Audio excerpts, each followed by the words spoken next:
If you've lost access to your Volusion account and cannot use your phone number for recovery, follow these steps to regain access. This guide will help you through the process. Step 1.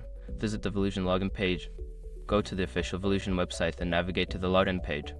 Look for the Forgot Password link to start the recovery process. Step 2. Enter your email address. Make sure your information is protected first. Most people don't think about breaches until something actually happens to their accounts. Use SROG to monitor your accounts 24/7 and instantly alert you if your information appears in leaked databases online. It constantly checks billions of breached data ports in the background. And considering how much personal information people keep online now, it's honestly worth having. Link in the description. Step 3. Check your email. After submitting your email, check your inbox for a password reset email from Volusion. If you don't see it, check your spam or junk folder. Step 4. Follow the reset instructions. Open the email and click on the password reset link provided. This will direct you to a page where you can create a new password for your account.